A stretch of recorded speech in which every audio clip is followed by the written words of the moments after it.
नमस्कार साथियों, RWS classes में आप सभी का स्वागत है। आज की हमारी क्लास रहेगी कछुआ वंश को लेकर। एक क्लास कछुआ वंश समाप्त, यानी एक ही क्लास में हम कछुआ वंश का पूर्ण परिचय देखने वाले हैं।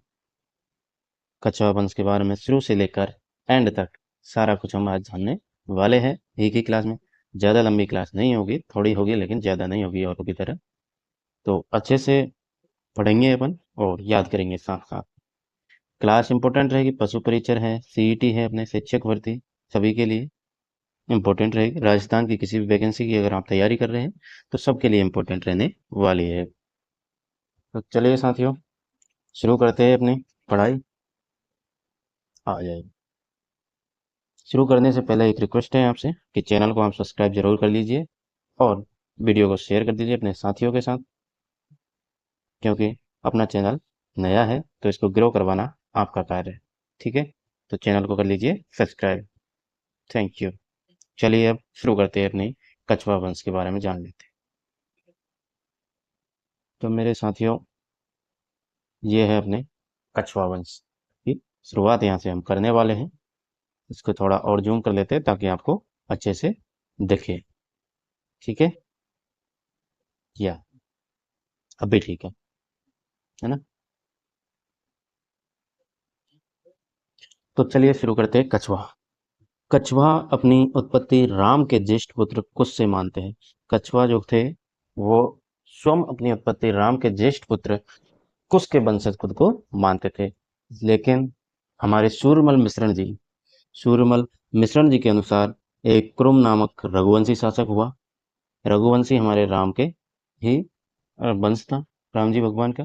तो उनके पुत्र कुश, कुश से आगे बढ़ा रघुवंशी वंश, तो क्रोम आया। क्रोम शासक की संतति होने से ये क्रोम वंशीय कहलाए थे। तो कछुआ से पहले ये क्रोम वंशीय कहलाए और साधारण भाषा में इन्हें कछुआ कहा जाने लगा, यानी कछुआ बाद में कहा जाने लगा, वैसे क्रोम वंशीय कहलाए। इसी प्रकार से कुश की संतति होने के से कुशवा कहलाए। या तो आप कुरुम वंशीय कह सकते हैं या फिर इन्हें कुशवा भी कह सकते हैं। और कुशवा बाद में कछवा कहलाए, साधारण भाषा में कछवा कहा जाने लगा। इसी टॉपिक पर अपने डॉक्टर हीराचंद ओझा जी ने मत दिया अपना, और इनका मूल पुरुष कछवा बताया। जबकि कछवा साधारण भाषा में, यानी हीरा सूरमल मिश्रण जी के अनुसार, तो कछवा जो है साधारण भाषा में इन्हें कहा जाने लगा था। कछवा कोई इंसान नहीं था। एक तो अपने कुश थे, कुश की संतति, और दूसरे थे अपने क्रोम वंशीय। क्रोम नाम का शासक हुआ जिसकी संतान होने कारण क्रोम वंशीय कहलाए, और साधारण भाषा में इन्हें कछवा कहा जाने लगा। लेकिन डॉक्टर हीराचंद ओझा जी ने कह दिया कि कछवा ही मूल पुरुष है, जबकि कछवा कोई मूल पुरुष नहीं था। किसके अनुसार? सूर्यमल मिश्रण के अनुसार, जिससे इन्हें कछवा कहा जाने लगा। राजस्थान में ढूंढाड़ प्रदेश में अपना राज्य स्थापित करने के लिए कछवाओं को मीणों तथा वडगुजरों को हराना पड़ा, संघर्ष करना पड़ा उनसे। और इनकी प्रथम राजधानी थी दौसा रही है। दूसरी राजधानी इनकी जंबा रामगढ़ रही साहब। तीसरी राजधानी आमेर को बनाया, और चौथी राजधानी जयपुर को इन्होंने, कछवाओं ने, अपनी राजधानी बनाया। ये राजधानियों का क्रम आपको याद रखना होगा, क्योंकि प्रश्न यहाँ से बनता है, इंपॉर्टेंट हो जाएगी ये चीज। क्रम याद करने के लिए आपके लिए एक ट्रिक मैं बना देता हूँ। आपने सुना होगा दौज, जैसे मैंने बनाई हुई है पहले से, यहाँ ये रही। ठीक है, दौज नाम आपने सुना होगा, भैया दौज आती है, दूज। तो हम दौज आज करेंगे, दौज आज बोलेंगे, यानी दौज आज है। तो दौ से हो जाएगा मेरे भाई दौसा। दौ से क्या हो जाएगा? दौसा। दौसा हो जाएगा। जे से हो जाएगा जंबा रामगढ़। ठीक है, और आ से हो जाएगा आमेर। और जैसे आप समझदार है खूब, जैसे हो जाएगा अपना जयपुर। ठीक, तो इस प्रकार से इनकी राजधानियों का क्रम आपको याद रखना है, और याद आपको रहेगा। अच्छी ट्रिक आपके सामने साथ मैंने शेयर करी है कि दौज आज है। दौज आज है, यानी दौ से दौसा, जैसे जंबा रामगढ़, आ से आमेर, और जैसे जयपुर। यानी हम कह सकते हैं कि कछुआओं की दौज आज है। कछुआओं की दौज आज है, यानी कछुआओं की जो राजधानी रही वो दौज आज रही। ठीक, चलिए कछवा प्रारंभ में चौहानों के सामंत थे। 1137 में दुल्हे राय ने बड़गुजरों को परास्त कर ढूंढाड़ में नवीन राज्य स्थापित किया। दुल्हे राय ने ही जंबा रामगढ़ में मीणाओं को परास्त कर उसे अपनी राजधानी बनाया। यानी जंबा रामगढ़ को जब राजधानी बनाया था तो किसने बनाया था? दुल्हे राय ने बनाया था। और दुल्हे राय ने जंबा रामगढ़ के मीणाओं को परास्त करके उसे अपनी राजधानी बनाया था। कब बनाया था? तो 1137 ईस्वी में दुल्हे राय ने बड़गुजरों को परास्त किया, ढूंढाड़ में नवीन राज्य स्थापित किया। दुल्हे राय ने जंबा रामगढ़ में मीणाओं को उसी वक्त परास्त करके और जो है जंबा रामगढ़ को अपनी नई राजधानी बनाया। 1207 ईस्वी में कोकिल देव ने आमेर में मीणाओं को परास्त कर उसे अपनी राजधानी बनाया। यानी जंबा रामगढ़ पर मीणाओं का अधिकार था, राज करते थे, और आमेर में भी मीणाओं का राज हुआ करता था। लेकिन 1207 ईस्वी में कोकिल देव आते हैं और कोकिल देव कछुआ ने आमेर में मीणों को परास्त कर उसे अपनी राजधानी बनाया। तो आमेर को कौन से नंबर की राजधानी बनाया? तीसरे नंबर की राजधानी बनाया। उसने यादवों से मेड़ व बैराठ जीते। इसी वंश के नरु से नरुका शाखा निकली और शेखा से शेखावत शाखा निकली। शेखावत यानी कि शेखा का जिस भाग में राज्य का स्थापना की गई, उसका राज्य रहा, वह क्षेत्र शेखावटी क्षेत्र कहलाया। शेखावटी नाम से जाना गया। शेखावटी क्षेत्र में अपने जिले जो है 3 जिले आते थे, अभी आपको 4 जिले देखने को मिलेंगे। पहले अपने चोरू, झुंझुनू और सीकर आते थे। अब सीकर से नीम का थाना भी अलग हो गया है, तो नीम का थाना भी इसमें हो जाएगा। तो शेखावटी क्षेत्र में चोरू, चोरू, सीकर,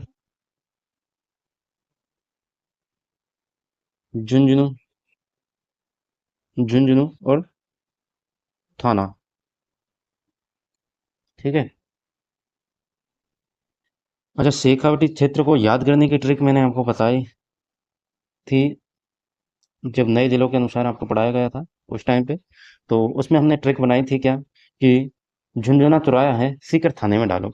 शेखावटी क्षेत्र को याद करने की ट्रिक हो जाएगी। आप लिख लीजिए, झुंझुना चौराया है, सीकर थाने में डालो। यानी झुंझुना से झुंझुनू हो जाएगा, और चौराया से चूरू, सीकर, सीकर से सीकर, और थाने में डालो। यानी कि सीकर में थाना कौन सा है? नीम का थाना था, उसमें डालो। चलिए, अच्छे से याद हो गया ना। चलिए, नेक्स्ट है, कछुआ शासक राजदेव ने 1237 ईस्वी में आमेर में प्रसिद्ध कदमी महलों का निर्माण करवाया। प्रश्न पूछ लिया जाता है, इंपॉर्टेंट हो जाएगा कदमी महलों से। तो कि कदमी महलों का निर्माण किसने करवाया? तो राजदेव ने निर्माण करवाया, और 1237 ईस्वी में आमेर में करवाया था। 1237 ईस्वी में करवाया, जिसमें बनी छतरी कछुआ शासकों की राज तिलक हुआ करता था। यहाँ पर जो कदमी महलों में कछुआ शासकों का राज तिलक होता है, छतरी बनी हुई है, वहां पर कछुआ शासकों का जो है राज तिलक होता था। पंचन देव इस वंश का शक्तिशाली शासक था। ख्यातों के अनुसार पंचदेव के पश्चात मालसी, जिलदेव, रामदेव, किलहण।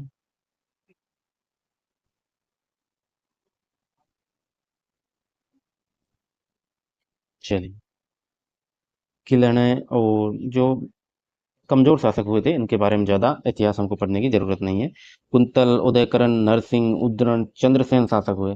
चंद्रसेन का उत्तराधिकारी था पृथ्वीराज 1527 में ईस्वी में खानवा के युद्ध में महाराणा सांगा की ओर से लड़ता हुआ वीरगति को प्राप्त हुआ। यानी चंद्रसेन जो कि खानवा के युद्ध में 1527 को खानवा का युद्ध हुआ महाराणा सांगा और बाबर के मध्य। तो महाराणा सांगा की ओर से पृथ्वीराज जो है वीरगति को प्राप्त हो गया था। 1527 में पूर्णमल आता है। 1527 में खानवा के युद्ध में पृथ्वीराज वीरगति को प्राप्त हुआ। फिर पूर्णमल का राज्याभिषेक होता है। पृथ्वीराज का छोटा पुत्र था, 1533 तक ये शासन करता है। इसकी माता बीकानेर के राव लूणकरण की पुत्री थी, जिसने आमेर का शासक बनाने में महत्वपूर्ण भूमिका निभाई। यानी बीकानेर की माता बालाबाई थी। बालाबाई ने जो है राव लूणकरण की पुत्री थी, और उसने आमेर का शासक बनाने में महत्वपूर्ण भूमिका निभाई थी। नेक्स्ट हमारे भीमदेव, जो कि 1533 से 36 तक शासन करते हैं। यह पृथ्वीराज का बड़ा पुत्र था, जिसने 1533 में ईस्वी में अपने भाई पूर्णमल को हराकर गद्दी प्राप्त करी। जिसने पूर्णमल को हराया और गद्दी प्राप्त की। बालाबाई जो है, बालाबाई ने, जबकि बनना किसको चाहिए था? बनना चाहिए था भीमदेव को राजा, लेकिन बालाबाई के अनुसार बना दिया गया कौन? पूर्णमल को राजा बना दिया गया। पूर्णमल को राजा बना दिया गया। तो 1533 में भीमदेव ने पूर्णमल को परास्त किया और परास्त करके गद्दी प्राप्त करी। नेक्स्ट हमारे रतन सिंह आते 1536 में और 1546 तक शासन करते हैं।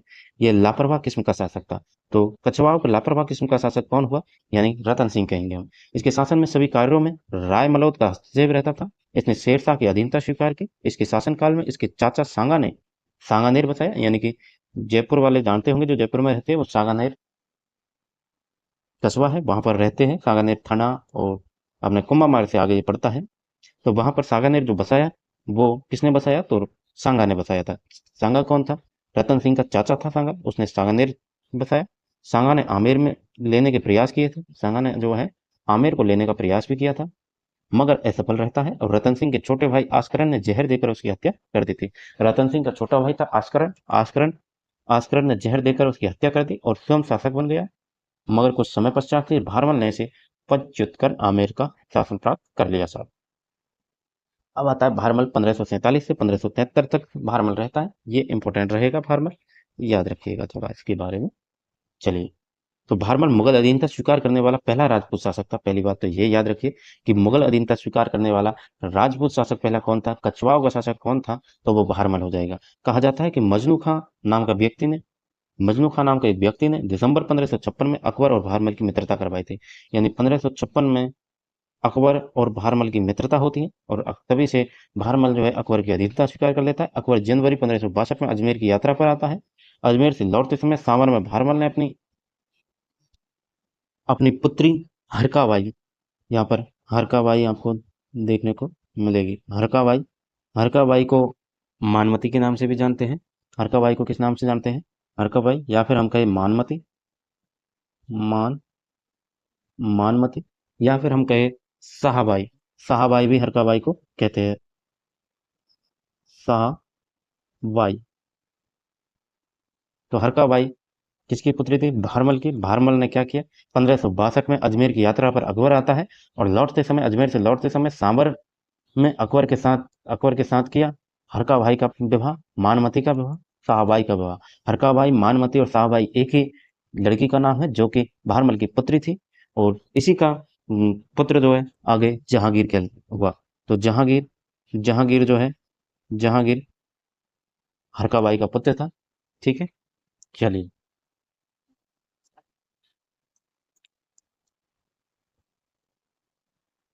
भारमल भारमल मुगलों से वैवाहिक संबंध स्थापित करने वाला पहला राजपूत शासक बना। पहली राजपूत शासकों में पहला जो अधीनता स्वीकार करने वाला राजा हुआ वो भारमल हुआ। और मुगलों से वैवाहिक संबंध स्थापित करने वाला भी पहला राजपूत शासक कौन हुआ? भारमल हुआ मेरे भाई। उसने 20 जनवरी 1562 को सामर में ही अपने पुत्र भगवान दास और पौत्र मान सिंह सहित अकबर की अधीनता स्वीकार कर ली थी। यानी 20 जनवरी 1562 को भारमल ने 20 जनवरी 1562 को क्या होता है? अजमेर से लौटता है कौन? अकबर लौटता है। अकबर लौटते वक्त उसने अपनी पुत्री हरकाबाई का विवाह किया, वैवाहिक संबंध किए। हरकाबाई का विवाह अकबर के साथ किया और उसी वक्त भगवान दास और पौत्र मान सिंह भी वहीं पर थे। उन तीनों ने मिलकर अधीनता स्वीकार करी अकबर की। अकबर द्वारा भारमल को 5,000 का मनसब, ये याद रखिएगा, कई बार पूछ लिए जाते हैं प्रश्न कि अकबर इन्होंने क्या क्या दिया, क्या क्या उपाधियां दी।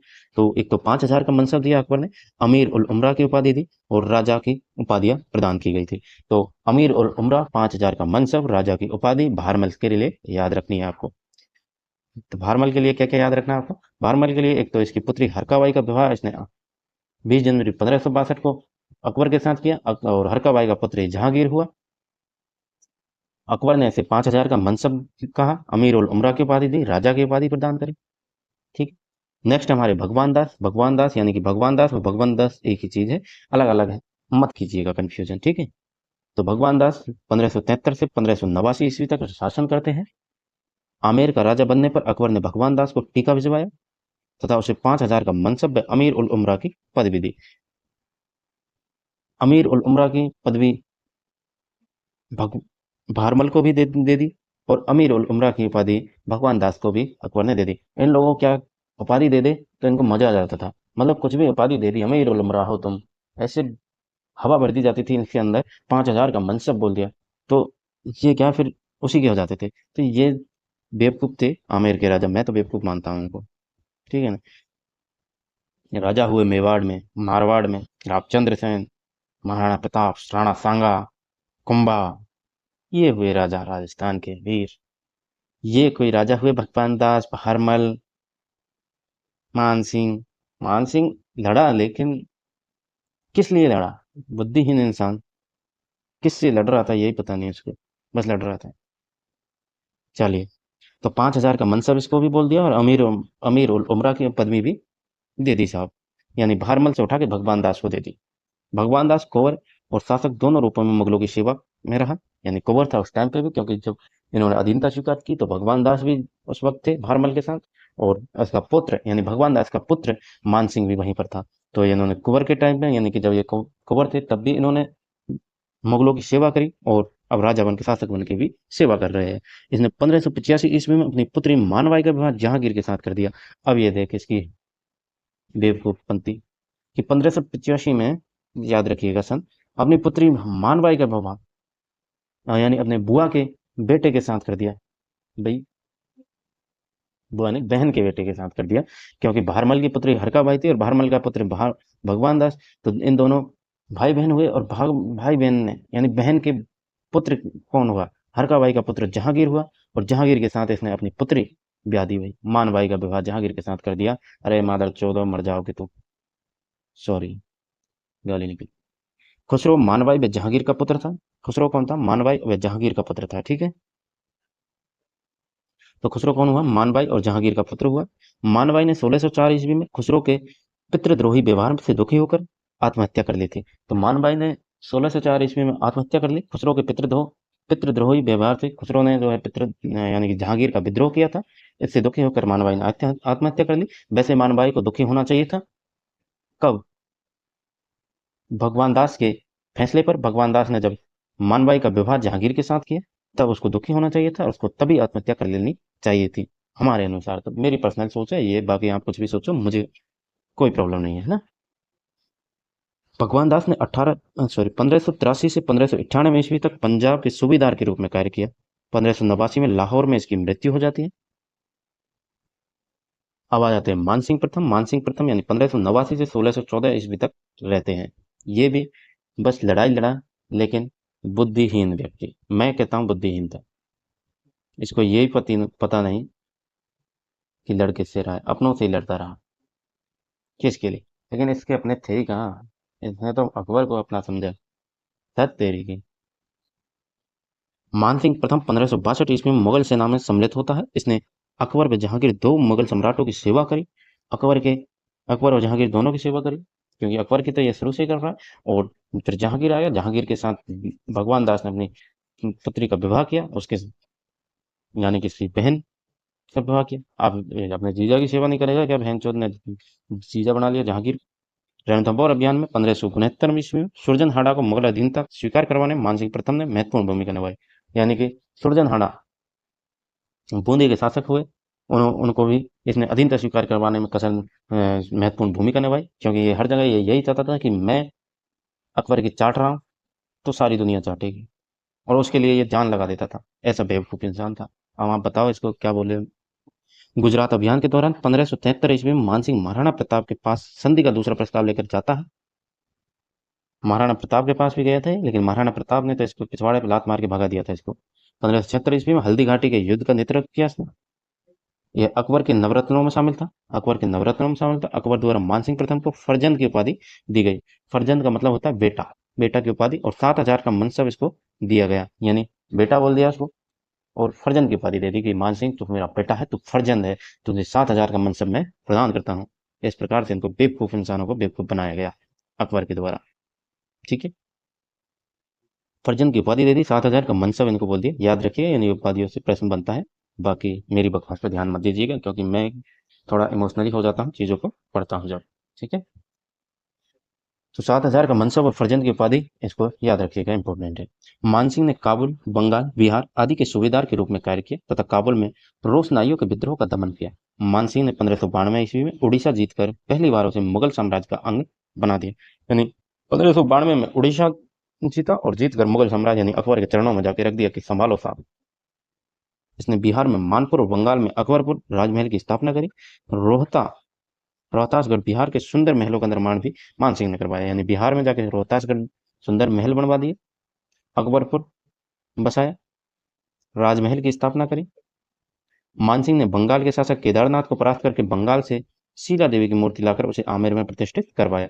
यानी आमेर में जो शीला देवी माता, शीतला माता का मंदिर है, उसे बंगाल से लाया गया। बंगाल से लाया गया, कौन लाया? मानसिंह लेकर आया था, केदारनाथ को परास्त करके। केदारनाथ नाम का एक व्यक्ति शासन करता था बंगाल में, उसको परास्त करके बंगाल से शीला देवी की मूर्ति लेकर उसे आमेर में प्रतिष्ठित करवाया। मानसिंह के पुत्र जगत सिंह की बंगाल अभियान के दौरान मृत्यु होने पर उसकी माता कंकावती ने जगत सिंह की स्मृति में आमेर में जगत शिरोमणि मंदिर का निर्माण करवा दिया था।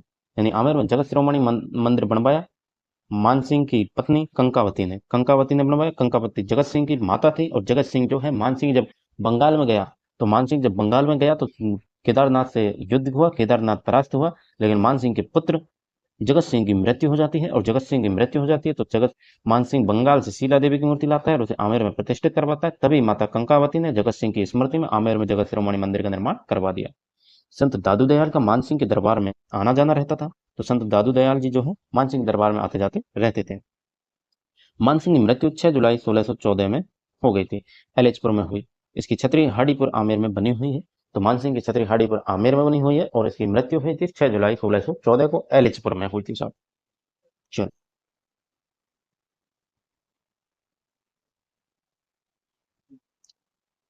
मानसिंह के बाद में इसका पुत्र तो जगत सिंह जो है मृत्यु हो गई थी बंगाल के युद्ध में, केदारनाथ से लड़ते हुए शहीद हुआ। तो उसके बाद में आता है मिर्जा राजा जयसिंह। मानसिंह के बाद में मिर्जा राजा जयसिंह 1621 से 1667 ईस्वी तक इनका शासन रहता है। 11 वर्ष की आयु में 1621 में जयसिंह 1621 1667 यानी 1621 में जयसिंह आमेर का शासक बनता है। 1621 में जयसिंह जो है आमेर का शासक बनता है और इसने 3 मुगल सम्राटों, ये भी कछवाओं ने, तो सभी ने मतलब मुगलों को अपनी सेवा दी है उनकी। छोड़ो, क्या बोलूं, जहांगीर, शाहजहां और औरंगजेब, तीनों सम्राटों को इसने सेवा में रहने का अवसर प्राप्त हुआ, इसे सेवा में रहने का अवसर प्राप्त हुआ। बड़ा खुशकिस्मत है ये तो। हाँ, यानी 3 मुगल सम्राटों की सेवा में कौन रहा? तो जहांगीर, शाहजहां और औरंगजेब की सेवा में मिर्जा राजा जयसिंह रहे। 1621 में आमेर के शासक बने। इसकी दूरदर्शिता, वीरता और योग्यता का परिणाम था कि आमेर राज्य उस समय उच्च राज्यों की श्रेणी में आ गया था। गद्दी पर बैठते ही जहांगीर ने जयसिंह को 3,000 जात व 1,500 सवारों का मनसब प्रदान किया।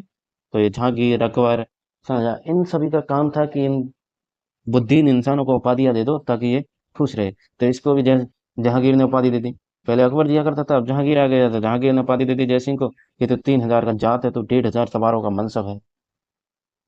मानसिंह को कौन कितने हजार का मनसब? मानसिंह को 7,000 का मनसब प्रदान किया गया था, जबकि भारमल को जो है 5,000 का मनसब प्रदान किया गया था। ठीक है। 1623 ईस्वी में इसे मलिक अंबर के विरुद्ध दक्षिण में भेजा गया था, जहां इसने अद्भुत साहस और वीरता का परिचय दिया। शाहजहां ने इसको 4,000 का मनसब प्रदान कर दिया। जहांगीर ने 1,500 का मनसब प्रदान किया, जबकि शाहजहां ने इसे 4,000 का मनसब प्रदान कर दिया। ठीक है साहब, शाहजहां ने प्रदान किया 4,000 का मनसब प्रदान। ठीक है। 1636 ईस्वी में शाहजहां के साथ बीजापुर और गोलकुंडा की विजय के लिए दक्षिण गया था, जिसके बाद शाहजहां द्वारा इसका मनसब 5,000 कर दिया गया। मतलब देखो, मनसब बढ़ाने में कमी नहीं छोड़ी इनको, पदवी देने में, कि पहले 1,500 का जहांगीर ने दे दिया था। डेढ़ अब ये युद्ध लड़ने गया, वीरता का परिचय दिया इसने, मलिक अंबर के विरुद्ध युद्ध लड़ा, तो शाहजहां ने इसे 4,000 का मनसब दे दिया। अब 1636 में बीजापुर और गोलकुंड की विजय में के लिए दक्षिण गया था, तो वहां पर इसने 1636 में विजय करी तो शाहजहां ने फिर इसको क्या किया? 5,000 का मनसब प्रदान कर दिया था, 5,000 का मनसब प्रदान कर दिया। ठीक है। चलिए, 1637 ईस्वी में जयसिंह को मिर्जा राजा की पदवी देकर शुजा के साथ कंधार भेजा गया। यानी 1637 में राव शुजा के साथ इसको कंधार भेजा गया था और मिर्जा राजा कहा गया कि जयसिंह, तू मिर्जा राजा है, मिर्जा राजा है तू। तो 1637 में इसमें मिर्जा राजा की उपाधि दे दी। और 1647 ईस्वी में शाहजहां के मध्य एशियाई अभियान में भी जयसिंह को महत्वपूर्ण दायित्व दिया गया। 1651 में इसे कंधार अभियान पर भेजा गया। इसने अग्रभाग में रहकर मुगल सेना का संचालन किया। इसे काबुल की सूबेदारी भी दी गई। उत्तराधिकारी युद्ध के समय जयसिंह को शुजा के विरुद्ध भेजा गया, जहां बहादुरपुर के युद्ध यानी 1658 में इसने शुजा को परास्त किया। यानी बहादुरपुर का युद्ध कब हुआ था? 1658 में युद्ध हुआ, बहादुरपुर का युद्ध। ज्यादा इंपॉर्टेंट नहीं है, लेकिन फिर भी जानकारी के लिए आपको याद रखना है कि बहादुरपुर का युद्ध कब हुआ था? तो 1658 में हुआ। किस किस के मध्य हुआ? तो राव शुजा को पराजित किया जयसिंह ने। अंतर बादशाह ने उसका मनसब बढ़ाकर 6,000 कर दिया, शहादात पे सवार कर दिया। अब 6,000 का मनसब कर दिया, यानी राव सुजा ने 1658 में सुजा को परास्त किया। इसने बहादुरपुर युद्ध लड़ा और उसमें इसकी विजय हो जाती है। अब विजय हो जाती है तो बादशाह ने इसका जो मनसब है वो बढ़ाकर 6,000 कर दिया। उत्तराधिकारी युद्ध के अंत में इसने औरंगजेब का पक्ष लिया। जयसिंह की सैनिक योग्यता और कूटनीति से प्रभावित होकर औरंगजेब ने इसे दक्षिण में मराठों के विरुद्ध भेजा। दक्षिण में जयसिंह ने अपनी कूटनीति से शिवाजी को अकेला कर दिया और पुरंदर को जीतने में सफल रहा। अंत में शिवाजी और जयसिंह के मध्य संधि हो गई, जिसे पुरंदर की संधि कहते हैं, जो कि 1665 में हुई थी। तो ये याद रखिएगा, इंपॉर्टेंट हो जाएगी। 1665 में पुरंदर की संधि हुई, पुरंदर की संधि हुई साहब। 1635 में पुरंदर की संधि होती है, किस किस के मध्य होती है? तो जयसिंह और शिवाजी के मध्य होती है। शिवाजी और जयसिंह के मध्य पुरंदर की संधि होती है 1665 ईस्वी में। पुरंदर की संधि जयसिंह की दूरदर्शिता एवं शक्ति की पराकाष्ठा थी। 2 जुलाई 1667 को बुरहानपुर में उसकी मृत्यु हो जाती है। तो 2 जुलाई 1667 को मृत्यु हो जाती है जयसिंह की, यानी मिर्जा राजा जयसिंह की मृत्यु हो जाती है। मिर्जा राजा जयसिंह अपने समय का वीर, साहसी, दूरदर्शी व कूटनीतिक शासक था, लेकिन था तो एक चाटुकार ही मुगलों का। चाहे कितना भी वीर हुए, लेकिन कहलाएंगे चाटुकार ही, मुगलों के चाटुकार कहलाएंगे। आमेर के महल और जयगढ़ का किला और औरंगाबाद में उसके द्वारा स्थापित जयसिंहपुरा उसके वास्तुकला के प्रेम को दर्शाते हैं।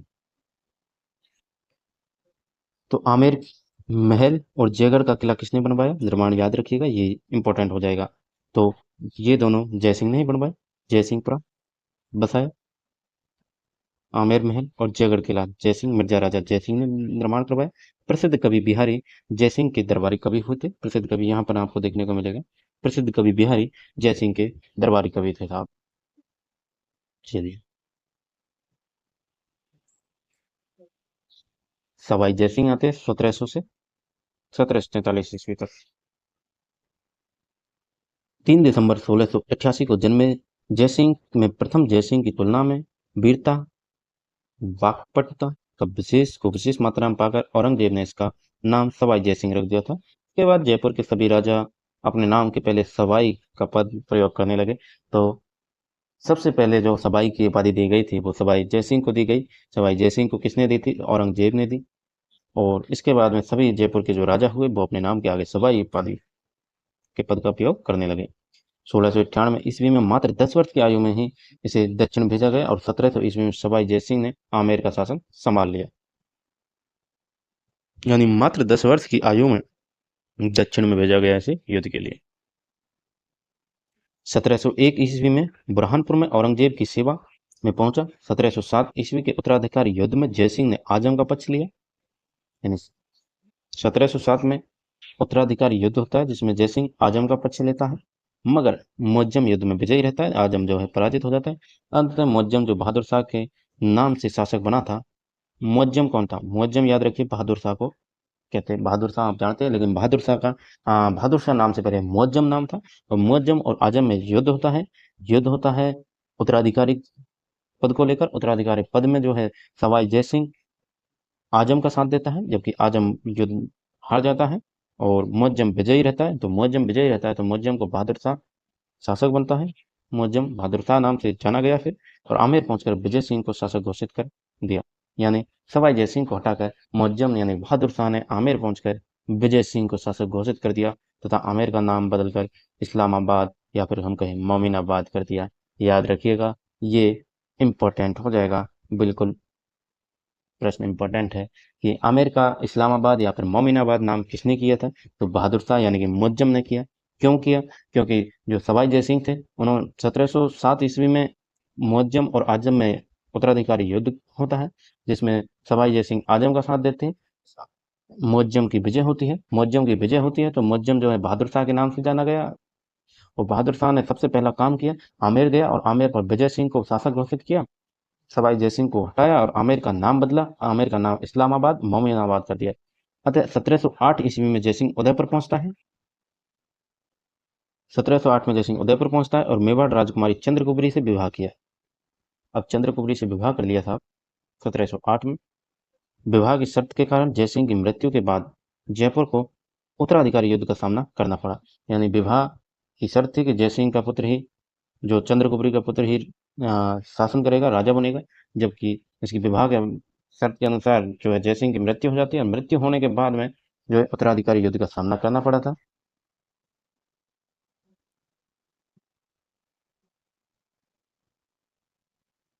ठीक है। मेवाड़ की सहायता से जयसिंह ने आमेर पुनः प्राप्त किया कर लिया, यानी जयसिंह जो है, अब मेवाड़ ने जयसिंह की सहायता करी, क्योंकि बहादुर शाह ने इसको पीट के भगा दिया।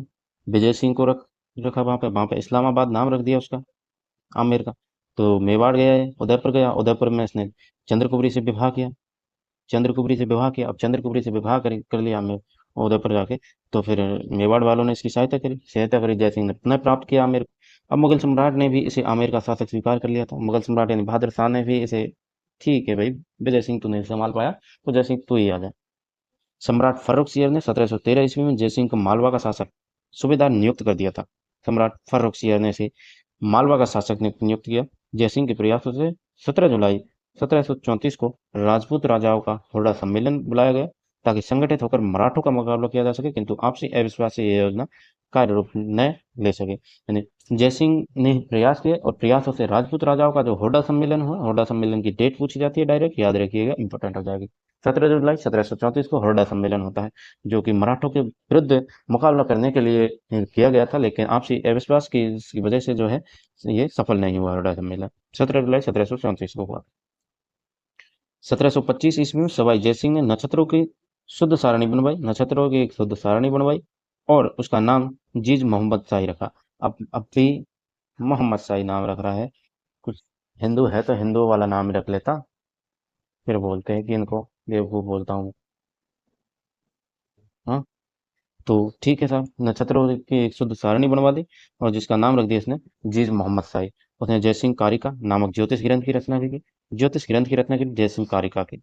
जयसिंह ने जयपुर, दिल्ली, मथुरा, उज्जैन, बनारस में वेधशालाएं बनवाई। इसमें जयपुर का जंतर मंतर सबसे बड़ा है, यानी कि जयपुर का जंतर मंतर का निर्माण जयसिंह ने करवाया, जयसिंह ने करवा दिया था। सवाई जयसिंह ने 18 नवंबर 1727 को जयनगर जयपुर की स्थापना करी। यानी जयपुर की स्थापना कब हुई थी? तो 18 नवंबर 1727 को। इम्पोर्टेंट हो जाएगी, 1727 को जयपुर को जयनगर के नाम से जाना जाता था, बाद में जाके जयपुर कहा गया। और जयपुर का नक्शा बंगाल का वास्तुकार हुआ विद्याधर भट्टाचार्य द्वारा तैयार किया गया था, विद्याधर भट्टाचार्य। विद्याधर नगर भी है जयपुर में, आप अगर गए हैं कभी तो विद्याधर नगर आपको देखने को मिलेगा, जहाँ पर मेट्रो चलती है। ठीक है। तो 18 नवंबर याद रखिएगा, 18 नवंबर 1727 को जयनगर जयपुर की स्थापना सवाई जयसिंह ने करी साहब। सवाई जयसिंह ने वाजपेयी, राजू, पुरुषमेध आदि यज्ञों का आयोजन भी करवाया। वह अंतिम हिंदू नरेश था, अंतिम हिंदू नरेश था जिसने अश्वमेध यज्ञ संपन्न करवाया। यानी अश्वमेध यज्ञ जो है संपन्न करवाया, अंतिम हिंदू राजा हुआ। अश्वमेध यज्ञ जो है श्री राम ने भी करवाया था। जहाँ पर आपने रामायण देखी होगी तो उसमें लव कुश जो है श्री राम का घोड़ा जो है अश्व पकड़ लेते हैं और युद्ध की चुनौती लेते हैं। तो इस प्रकार से अंतिम हिंदू नरेश जयसिंह, सवाई जयसिंह ने अश्वमेध यज्ञ भी संपन्न करवाया था। अंतिम हिंदू नरेश था ये। इसके बाद किसी ने भी अश्वमेध यज्ञ संपन्न नहीं किया।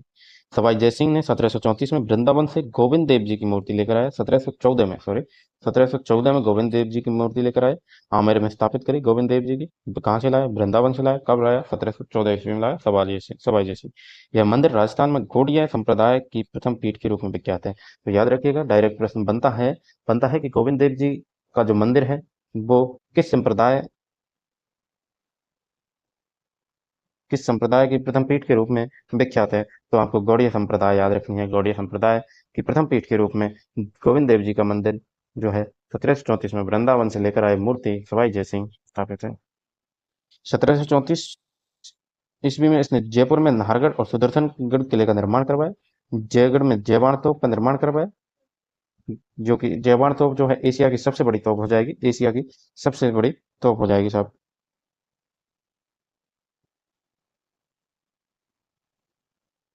एशिया की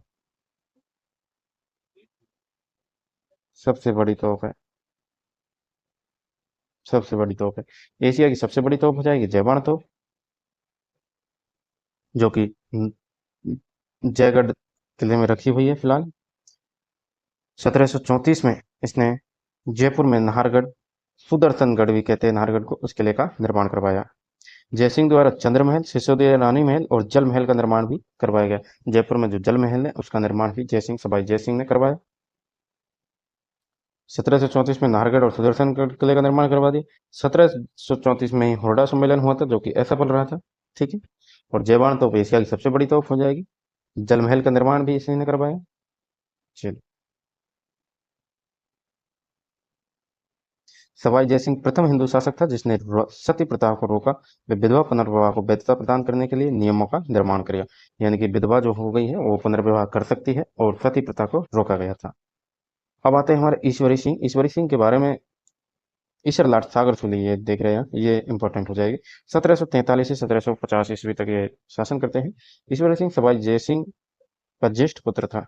जयपुर की राजगद्दी को लेकर इसके सौतेले भाई माधो सिंह के साथ उत्तराधिकारी संघर्ष के दौरान हुए राजमहल के युद्ध में 1747 में विजय के उपलक्ष्य में ईश्वरी सिंह ने ईश्वर लाट सागर सूली का निर्माण करवाया। यानी कि उत्तराधिकारी युद्ध यानी माधो सिंह के साथ ये संघर्ष होता है इन दोनों में, ईश्वरी सिंह और माधो सिंह में।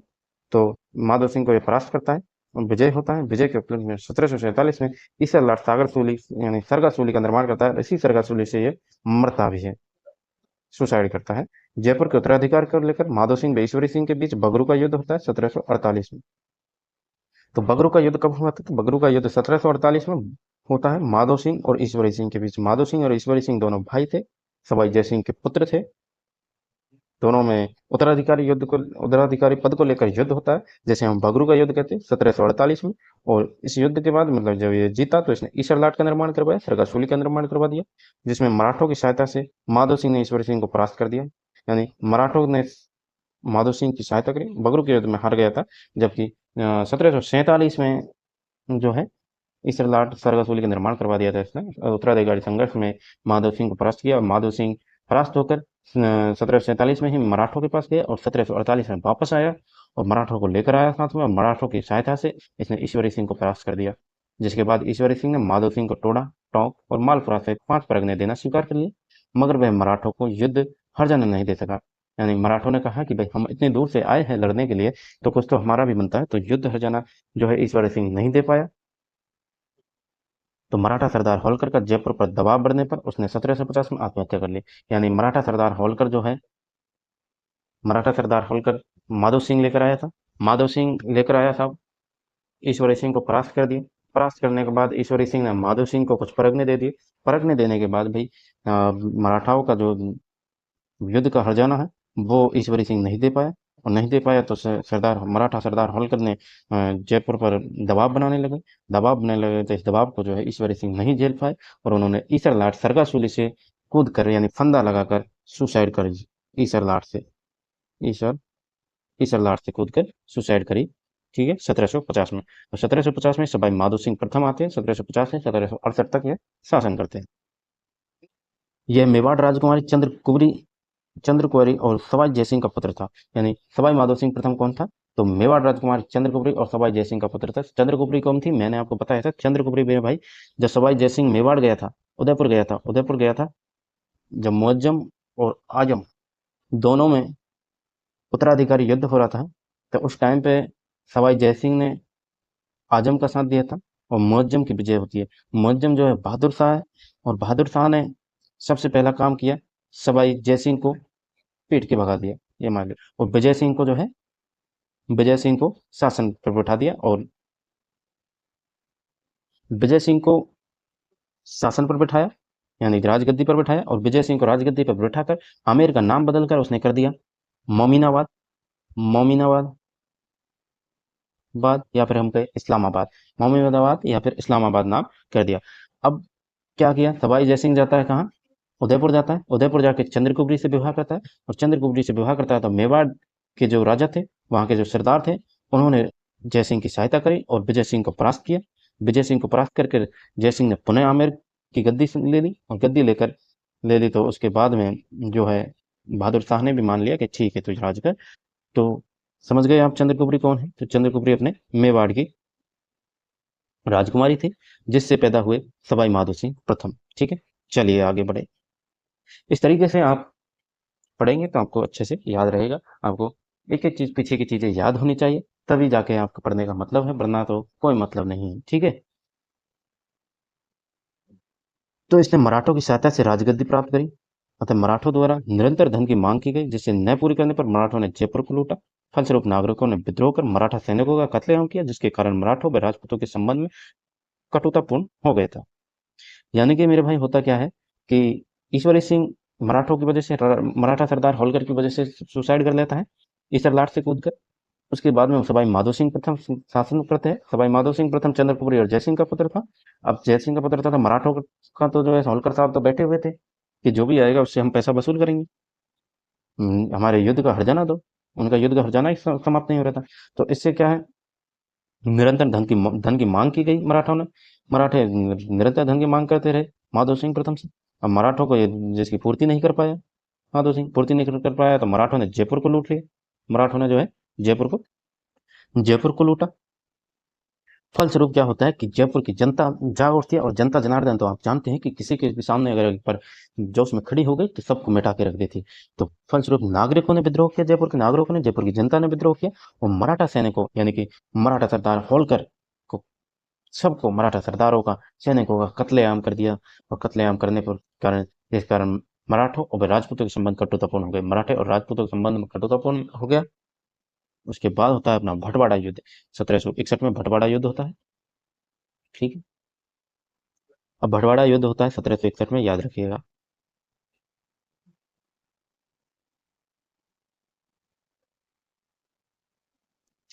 भटवाड़ा का युद्ध होता है 1761 ईस्वी में।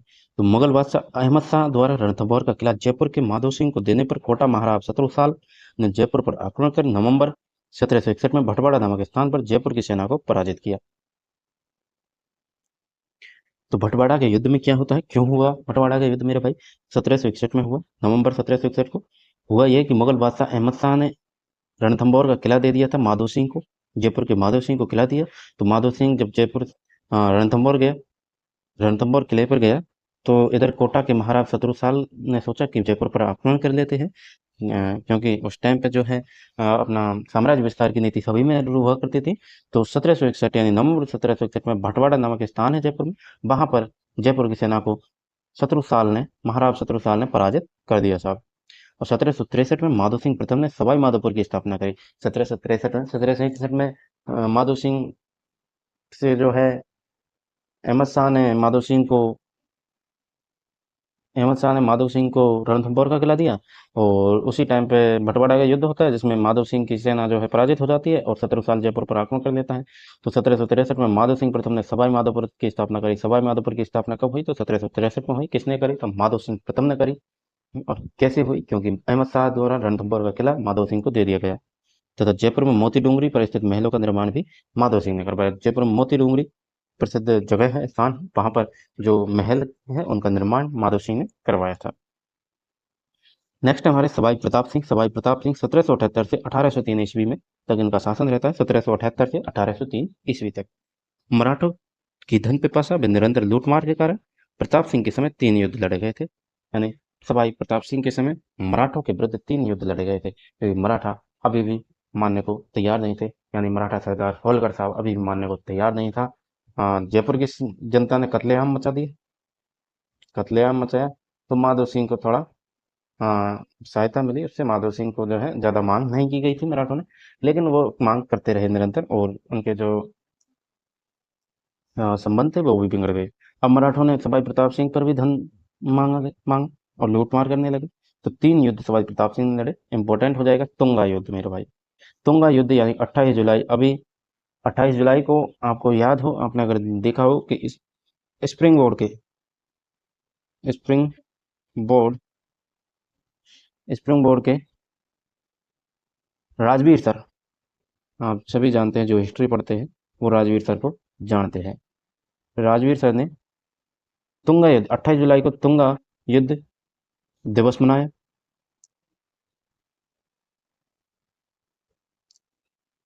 28 जुलाई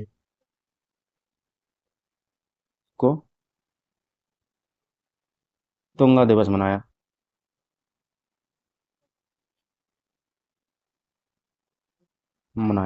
जिसमें उन्होंने क्या किया? जिसमें उन्होंने तुंगा युद्ध के बारे में सब कुछ बताया, और सभाई प्रताप सिंह को याद किया, इनके जो वीरतापूर्ण कार्य हुए उनको याद किया। क्योंकि इन 2-3 राजाओं के बाद में ये सवाई प्रताप सिंह जी हैं, इन्होंने ही युद्ध लड़े मराठों से और अच्छे से उनको जवाब दिया और उनको भगाया भी। ठीक है, तो तुंगा युद्ध होता है 28 जुलाई 1787 को। 28 जुलाई को अब तुंगा युद्ध, अब से तुंगा युद्ध दिवस मनाया जाएगा। ठीक है, तो 28 जुलाई 1787 को मराठा सेना नायक महेश सिंधिया तथा जयपुर के सवाई प्रताप सिंह के बीच युद्ध होता है। महेश सिंधिया यानी मराठा सरदार होलकर ने महेश सिंधिया को बुलाया और महेश सिंधिया और सवाई प्रताप सिंह के बीच युद्ध होता है।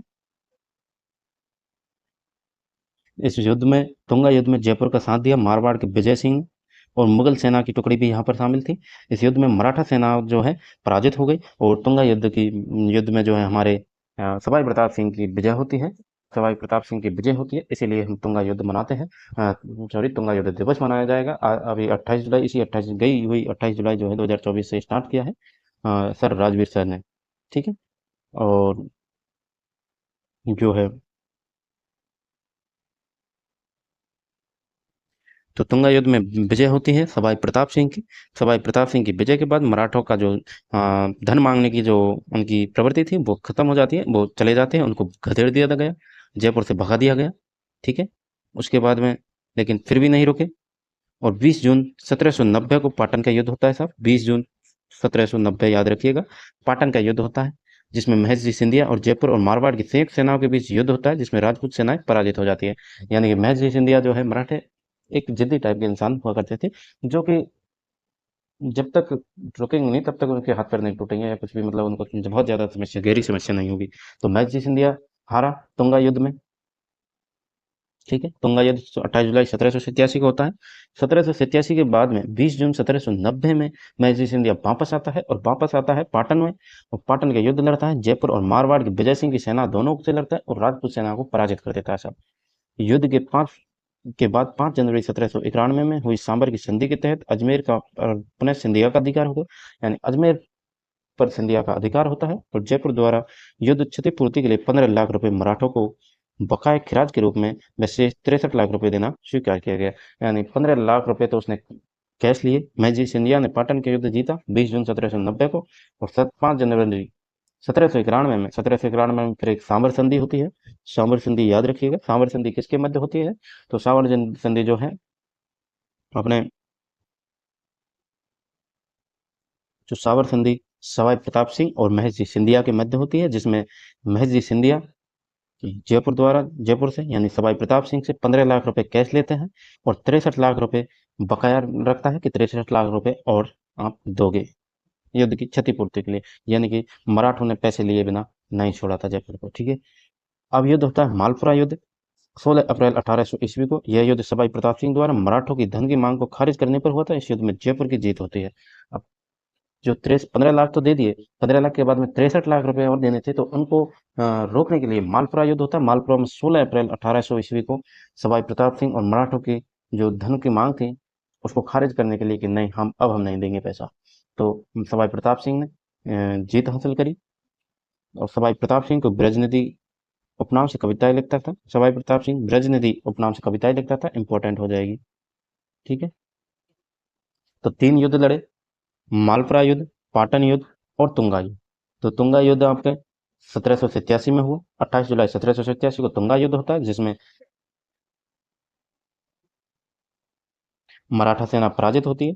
तुंगा युद्ध में सवाई प्रताप सिंह की विजय होती है। उसके बाद में मराठा सरदार जो सिंधिया है फिर से आता है, 20 जून 1790 को आता है। 87 के बाद में 1790 में आता है और महर्षि सिंधिया जो है मारवाड़ और जयपुर की सेना को हरा देता है। हराने के बाद में सांवर की संधि करता है। सांवर की संधि करता है तो सांवर की संधि होती है 1791 में। 1790 में तो हराता है और पाटन के युद्ध में 1791 में सांवर की संधि करता है। सांवर की संधि में वो कहता है कि मुझे 15 लाख रुपए तभी कैश दे भाई सर भाई प्रताप सिंह, तो मुझे 15 लाख रुपए कैश दे और 63 लाख रुपए और तू मुझे बाद में दे देना। अब 15 लाख रुपए कैश तो दे देता है, लेकिन जो बकाया खैरात बची थी शेष 63 लाख रुपए जो है सवाई प्रताप सिंह 1800 ईस्वी में मन बना लेता है 16 अप्रैल 1800 ईस्वी को कि नहीं, हम एक पैसा भी नहीं देंगे महजी सिंधिया को, और मालपुरा में युद्ध करता है 16 अप्रैल 1800 को। सवाई प्रताप सिंह ने मराठों की सेना को पराजित किया और सवाई प्रताप सिंह को ब्रजनिधि के नाम से कविताएं लिखा करते थे। इसकी कविताओं का संग्रह ब्रजनिधि ग्रंथावली के नाम से जाना जाता है। इसने जयपुर में एक संगीत सम्मेलन का आयोजन किया, जिसे राधा गोविंद संगीत सार नामक ग्रंथ लिखा था। इसके दरबार में 22 विद्वान रहते थे, जिन्हें प्रताप बाईसी, गंधर्व बाईसी कहा जाता था। यानी प्रश्न डायरेक्ट पूछा जा सकता है, इंपॉर्टेंट रहेगा कि प्रताप बाईसी क्या है या फिर गंधर्व बाईसी क्या है। तो 22 विद्वान थे प्रताप के, सवाई प्रताप के जो दरबार में 22 विद्वान हुआ करते थे, उन्हें हम प्रताप बाईसी या गंधर्व बाईसी कहते हैं। और चांद खा इसके संगीत गुरु थे। तो सवाई प्रताप के जो संगीत गुरु है वो चांद खा हुए, और जिसे प्रताप सिंह ने बुद्ध प्रकाश की उपाधि दी थी। प्रताप सिंह ने जो चांद खा इनके गुरु थे, उनको बुद्ध प्रकाश की उपाधि दी। तो कछवाह में मुझे अभी तक तो प्रताप सिंह ही एक अच्छे शासक लगे हैं। प्रताप सिंह, जिसका नाम प्रताप, वो तो प्रताप तो रहेगा ना उसका। और तो सब आपको पता है कि मुगलों की चाटुकारिता में लगे रहे, लेकिन प्रताप सिंह ने मराठों से युद्ध किया। प्रताप सिंह से पहले ईश्वरी सिंह ईसरलाट से सुसाइड कर लेता है मराठों के डर से। ठीक है, तो इस प्रकार से प्रताप सिंह की जय, अच्छे इंसान थे, वीर है। सवाई प्रताप सिंह द्वारा जयपुर में लालचंद वास्तुकार की देखरेख में हवा महल का निर्माण करवाया गया। यानी जयपुर में हवा महल का निर्माण किसने करवाया? तो जयपुर में हवा महल का निर्माण मेरे भाई सवाई प्रताप सिंह ने करवाया। सवाई प्रताप सिंह ने हवा महल का निर्माण करवा दिया। किसी रेख देख में किया। वास्तुकार कौन हुए? तो लालचंद हुए। याद रखिएगा, हवा महल के वास्तुकार लालचंद हुए, सवाई प्रताप सिंह ने निर्माण करवाया। अच्छा, हवा महल से एक और मिलता जुलता शब्द आपको याद रखना है, आब हवा महल। आब हवा महल कहाँ पर स्थित है? तो आब हवा महल मेरे भाई नागौर में स्थित है। याद रखिएगा, नागौर में। कहाँ पर स्थित है? नागौर में स्थित है। नागौर में आब हवा महल स्थित है। ठीक है, वक्त सिंह ने निर्माण करवाया था आब हवा महल का।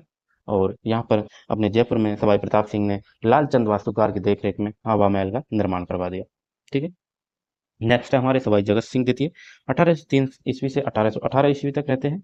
1803 से 1818 मेवाड़ राजकुमारी कृष्णा से विवाह के मामले को लेकर इसका मारवाड़ के मान सिंह से युद्ध होता है। जगत सिंह द्वितीय यानी 13 मार्च 1807 को गिंगोली युद्ध होता है। पर्वतसर ना नागौर। पर्वतसर कहाँ? नागौर में। नागौर में मारवाड़ के शासक मानसिंह को परास्त करता है। तो गिंगोली युद्ध होता क्यों है? तो गिंगोली युद्ध मेरे भाई कृष्ण कुमारी जो मेवाड़ के भीम सिंह की पुत्री थी, और उसका विवाह मारवाड़ के भीम सिंह के साथ होता है। मारवाड़ के भीम सिंह के साथ होता है। मारवाड़ के भीम सिंह की जो विवाह नहीं होता है, मतलब सगाई होती है। तो सगाई होती है तो विवाह से पहले ही भीम सिंह की मृत्यु हो जाती है। अब भीम सिंह की मृत्यु हो जाती है तो भीम सिंह का भाई था मान सिंह, मारवाड़ का मान सिंह।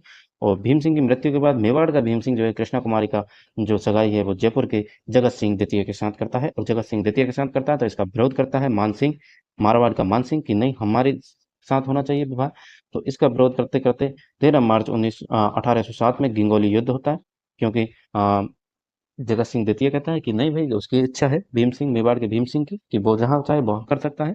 लेकिन मारवाड़ का मान सिंह नहीं मानता है। तो उस पर गिंगोली युद्ध होता है 13 मार्च 1807 को, जिसमें क्या होता है कि मारवाड़ का शासक मान सिंह परास्त हो जाता है और जयपुर का शासक जीत जाता है। क्योंकि जयपुर के शासक जगत सिंह को मेवाड़ के भीम सिंह का सपोर्ट था। मेवाड़ के भीम सिंह का सपोर्ट था। लेकिन इसी बीच जो है एक घटना घटती है जो कि मेवाड़ के कलंक कहलाई, एक प्रकार से मेवाड़ के भीम सिंह के जीवन पर कलंक कहलाई। तो इतना सारा विवाद होने पर 13 मार्च 1807 को गिंगोली युद्ध हुआ। तो इन सब से बचने के लिए मेवाड़ में ही, यानी भीम सिंह, मेवाड़ के भीम सिंह के दरबार में आमिर खां पिंडारी, आमिर खां पिंडारी नाम के एक व्यक्ति थे।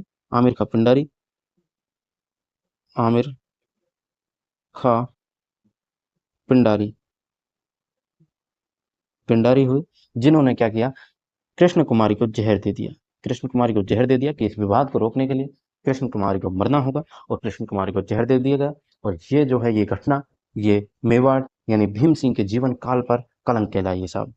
ठीक है, चलिए, तो गिगोली युद्ध कैसे हुआ, क्यों हुआ, ये सब आपको यानी याद दिला दिया है। वैसे आपको पीछे पूरे अच्छे से डिटेल में बताया और अब भी आपको याद करा दिया है। चलिए आगे चलते हैं। तो आगे क्या होता है मेरे भाई, इसका रसकपुर नामक वेश्या से संबंध होने के कारण इसे जयपुर का बदनाम शासक भी माना जाता है। तो जयपुर का बदनाम शासक कौन हो जाएगा मेरे भाई? जयपुर का बदनाम शासक जगत सिंह द्वितीय हो जाएगा। जयपुर का बदनाम शासक जयपुर का बदनाम शासक जिसका संबंध था रसकपुर नामक वेश्या से, यानी वेश्या से संबंध था इसका, क्योंकि अब कृष्ण कुमारी तो मिली नहीं तो इसने रसकपुर से प्रेम कर लिया। भाई प्यार में टूटा हुआ इंसान क्या करता है, ये दारू पीता है, कोठों पर जाता है, इधर उधर जाता है, तो ये भी चला गया और वेश्या रसकपुर नामक वेश्या के पास चला गया, और तभी से ये बदनाम हो गया, जयपुर का बदनाम शासक इसे कहा जाने लगा। ठीक है, क्योंकि कृष्ण कुमारी से सगाई होने जा रही थी और उसको जहर दे दिया गया, तो उसकी याद में चला गया था ये रसकपुर नामक वेश्या के पास। ठीक है, तो वहीं से इसको बदनाम शासक कहने जाने लगा।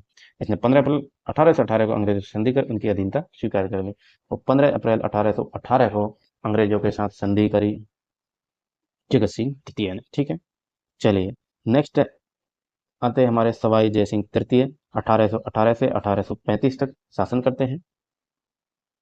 अल्पवयस्क अवस्था में शासक बनने के कारण इसके समय शासन का प्रत्येक कार्य इसकी माता भटियाणी रानी बरूपा बड़ारन द्वारा किया जाता था।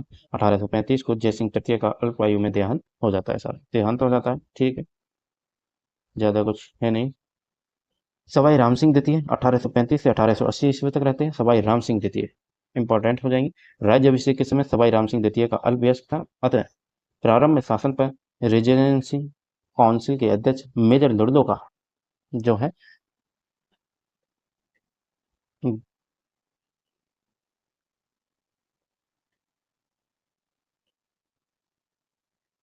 मेजर लुड़लो का नियंत्रण रहा था। लुड़दों ने राजस्थान में समाधि प्रथा और कन्या क्रय विक्रय पर सर्वप्रथम जयपुर रियासत में प्रतिबंध लगाया, यानी कन्याओं को पहले बेचा जाता था, क्रय विक्रय किया जाता था, उस पर लुड़दों ने रोक लगाई, और समाधि प्रथा पर भी लुड़दों ने रोक लगाई साहब।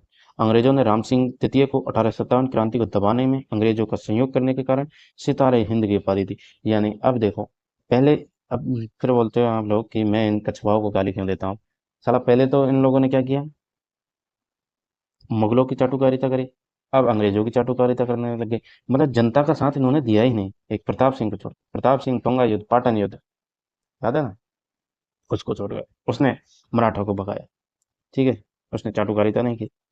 तो राम सिंह द्वितीय ने 1857 क्रांति को दबाने के लिए सितारे हिंद की उपाधि धारण करी, भाई मिली, अंग्रेजों ने दे दी। इसके समय में जयपुर में मदरसा हुनरी की स्थापना हुई, जयपुर में मदरसा हुनरी की स्थापना हुई, जिसका माधो सिंह द्वितीय ने नाम बदलकर Rajasthan school of arts and crafts कर दिया। मदरसा हुनरी को Rajasthan school of arts and crafts नाम कर दिया गया था, किस माधो सिंह द्वितीय ने नाम बदला था। ब्रिटिश शासक एडवर्ड पंचम के जयपुर आगमन पर राम सिंह द्वितीय ने 1868 में जयपुर को गुलाबी यानी गेरुआ रंग से रंगवाया। एडवर्ड पंचम ने जयपुर को गोल्डन वर्ल्ड कहा, यानी गोल्डन वर्ल्ड कहा। एडवर्ड पंचम ने जयपुर को गोल्डन वर्ल्ड कहा, और एडवर्ड पंचम जब आ रहे थे उसके आगमन पर राम सिंह द्वितीय ने 1868 में जयपुर को गुलाबी रंग गेरुआ रंग से पुतवाया, इसीलिए इसे गुलाबी नगरी कहते हैं। गुलाबी नगरी कहते हैं, गुलाबी नगरी जयपुर को कहा जाता है, और तभी 1868 से कहा जाता है। लॉर्ड एडवर्ड पंचम जब जयपुर आया था तो राम सिंह द्वितीय ने इसको गुलाबी रंग से 1868 में आया और गुलाबी रंग से पुतवाया, गोल्डन वर्ल्ड इसको एडवर्ड पंचम ने कहा। सवाई राम सिंह द्वितीय ने जयपुर में 1876 ईस्वी में पोथीखाना व प्रिंस अल्बर्ट के जयपुर आगमन पर अल्बर्ट हॉल संग्रहालय की स्थापना करी। अल्बर्ट हॉल आप अभी भी है, तो आप देख सकते हैं जाकर। तो अल्बर्ट हॉल की संग्रहालय की स्थापना राम सिंह द्वितीय ने किसके आने पर करी, तो प्रिंस अल्बर्ट के आने पर, प्रिंस अल्बर्ट के आने पर अल्बर्ट हॉल बनाया गया। ये राजस्थान का प्रथम संग्रहालय है। राम सिंह द्वितीय ने जयपुर में राम प्रकाश थिएटर, रामनिवास बाग, रामगढ़ बांध और महाराजा स्कूल ऑफ संस्कृत स्कूल की स्थापना करी। याद रखिएगा, रामनिवास बाग, रामगढ़ बांध, अल्बर्ट हॉल, ये सब जो है राम प्रकाश थिएटर, ये राम सिंह द्वितीय ने बनवाए साहब। नेक्स्ट है हमारे सवाई माधो सिंह द्वितीय, जिसे हम बब्बर शेर के नाम से जानते हैं। सवाई माधो सिंह द्वितीय 1880 से 1922 तक रहे। इनके उपनाम में हम बब्बर शेर को बुलाया करते थे। सवाई माधो सिंह द्वितीय के शासनकाल में ही राजस्थान में सर्वप्रथम 1904 में डाक टिकट और पोस्ट कार्ड की शुरुआत जयपुर से हुई थी। तो राजस्थान में सर्वप्रथम डाक टिकट और पोस्ट कार्ड की शुरुआत कहाँ से हुई थी, तो जयपुर से हुई थी। किसके शासनकाल में हुई, तो सवाई माधो सिंह द्वितीय के शासनकाल में हुई थी। सवाई माधो सिंह द्वितीय के शासनकाल में हुई, 1904 में हुई थी। प्रश्न बनता है, इंपॉर्टेंट है, कि राजस्थान में सर्वप्रथम डाक टिकट और पोस्ट कार्ड की शुरुआत कब, कहाँ और किसके शासनकाल में हुई। कब, कहाँ और किसके शासनकाल में हुई, तो 1904 में हुई, जयपुर में हुई, और सवाई माधो सिंह द्वितीय के शासनकाल में हुई। ठीक है, माधव सिंह ने बनारस हिंदू विश्वविद्यालय के निर्माण के लिए मदन मोहन मालवीय को 5 लाख रुपए का अनुदान दिया था। यानी कि जो बनारस हिंदू विश्वविद्यालय है उसके लिए 5 लाख रुपए का अनुदान दिया। इसके द्वारा चंद्र महल में प्रसिद्ध मुबारक महल का निर्माण करवाया गया, यानी मुबारक महल जयपुर में बनवाया। मुगल, राजपूत और यूरोपियन स्थापत्य कला का उत्कृष्ट नमूना है। ब्रिटिश शासक एडवर्ड सप्तम के राज्याभिषेक के अवसर पर यह चांदी के 2 बड़े कलशों गंगा जल लेकर लंदन गए थे। ये चांदी के कलश वर्तमान में मुबारक महल में रखे हुए हैं। इन्हें दुनिया के सबसे बड़े चांदी के पात्र माना जाता है। यानी कि जो एडवर्ड सप्तम का राज्याभिषेक हो रहा था उस टाइम पे ये अ,